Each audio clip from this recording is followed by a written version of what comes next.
Doctor, you're being serious? I'm sorry, ma'am. I would never joke about this. It was just one out of the 1,000 chances this would happen, and unfortunately it happened to your son. Why is Mommy crying? What's going on? So he'll need suppressants.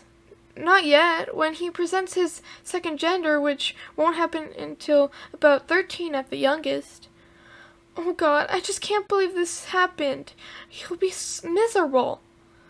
Ma'am, he doesn't understand right now. He's only 5. You just have to make sure he has a safe and happy life. Unfortunately, the government doesn't offer any protection for omegas, even though there are protests which I join in myself. The government will never bat an eye to omegas. Omegas? What's an omega? Are they something bad? Is that why Mommy's crying?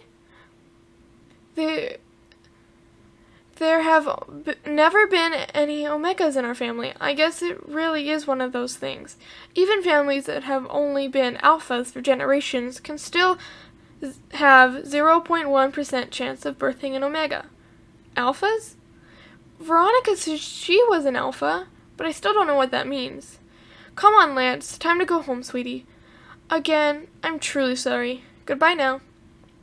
That god-awful dream again. I still remember that day like it was yesterday. The day I was told that I am the lowest of the social standing, an omega. Even worse, a male omega, which is the rarest. And I found out about are usually kidnapped and sold to be sex slaves to filthy rich people, mostly alphas. I need my suppressants. I grab the pill bottle I keep hidden under my mattress and pop 3 pills into my mouth and swallow. My heat will be due soon. The next month is beginning in a few days. Not like I've had a heat since I presented at the age of 11, which is incredibly young, but I'm running out of suppressants. I'll need to do something fast. Good morning, paladins. Alora cheery as always. Honestly, how does she get up every morning? I can barely get my lazy arse out of bed. I think I just answered my own question. I'm lazy. She's not. Are we doing a training today? Because if we are, I am going to eject myself into outer space. Pidge tiredly questioned. She had obviously pulled another all-nighter. Pidge, don't be lazy, Shiro scolded. I agree with Pidge. I think I'm going to faint at this rate. Hunk dramatically responded. Actually, I feel like that too. I feel so tired. You? Faint? No, puke at everything, Hunk. I chuckled at while trying not to choke on my space goo. I looked over at Keith, who sat next to me, silent emo as always. Well, I shouldn't make fun of him. After all, he's been through a lot of shit. Discovering he's half Galra and meeting his mom for the first time since he was a baby. And coming back after being stuck in a time loop for 2 years, way taller than me, more muscular and handsome. Like, how dare he make me fall in love with him harder?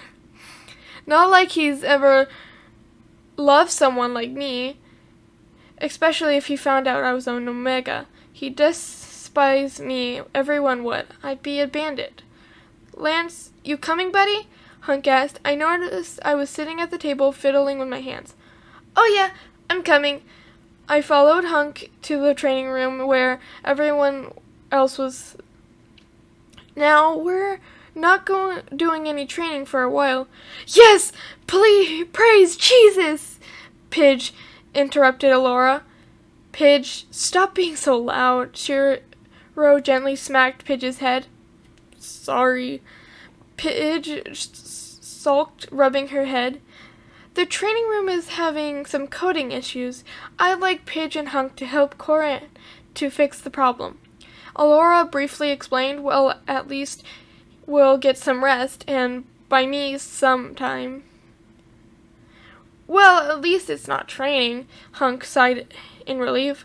How perfect is this? We won't have any training for at least a few days, which will let me go and explore the room Corin showed me once when he made me clean with him. It was an infirmary, with lots of Altean medicine. Surely I can find something that would be similar to suppressants. Dismissed. I decided I would spend the rest of the day sleeping. God, even though I haven't had my heat in years, but coming up to when it's supposed to happen, I always feel more tired and sick. Sometimes I look really pale, which has been questioned by many, but none have ever suspected. Lance? Keith, I was just about to enter my room when I heard his voice. Even hearing his voice made me feel like I was going to go into heat right then and there. Are you okay? Keith gently asked, grabbing my arm. I still haven't turned around yet. He made me freeze. Why? Yeah, why? I shyly responded. You've been looking rather pale these past few days, and you smell a bit like pain. Of course, he smelled the pain. He's an alpha. I turned around, but still couldn't look at him. I couldn't give away too much, seeing as how he's noticed how pale I am. Am I really that pale? I feel just fine. Must have caught a space bug. Don't worry about it. I'll be fine in a few days. I looked up at him and gave him my best smile. I really wasn't okay. I only had enough pills to last me 2 days.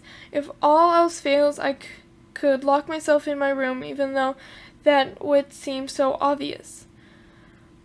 Okay, just go to Gran if you feel worse. I don't want you feeling sick. Keith has always been oddly concerned of me, even when we were young back at the garrison. Our friendship is much more better nowadays. Okay, I will see you later, Mullet Man. I joked out of pain. I quickly rushed into my room, locked the door. God, my heat must be close. I laid down on my bed and let the tiredness shallow me up into darkness. This isn't going to end well. They're going to find out and make me leave Voltron because how can a weak, petty Omega protect the universe? How could they stand to know they've been sleeping next to the lowest of the low? They'll hate me. The days are now slowly counting down now. Maybe dying is a better option.